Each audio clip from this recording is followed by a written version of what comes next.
இப்போ வந்து எனக்கு ரீசெண்டா ஒரு மெயில் வந்துச்சு.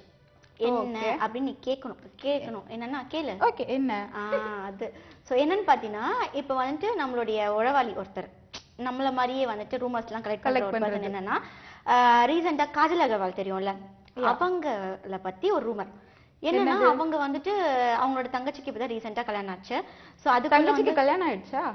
கல்யாணம் ஆயிடுச்சு. Okay fine. நீ கேக்குறது எனக்கு புரிய வருது. இருந்தாலும் பரவாயில்ல நம்ம அத பத்தி அப்புறமா பேசலாம். அவங்க பண்ணிக்காம ஏன் அவங்க தங்கச்சி பண்றாங்கல்ல ஏன்னா கொஞ்சம் இவங்க லவ் எல்லாம் டெவலப் பண்ணிட்டதுக்கு அப்புறமா கல்யாணம் பண்ணிக்கலாம்னு நினைக்கிறேன். ஸோ அதனால வந்து இப்போ வந்து லவ் வந்து கமிட் ஆயிட்டாங்க. ஆனது வந்து யாருன்னு பாத்தீங்கன்னா கரெக்டா பாம்பேல இருக்கிற ஒரு பிசினஸ் மேன். சோ இங்கெல்லாம் வந்து எங்க ஊர் சுத்தினா வந்து நமக்கு வந்து ரொம்ப ரூமர்ஸ் ஆயிடும்.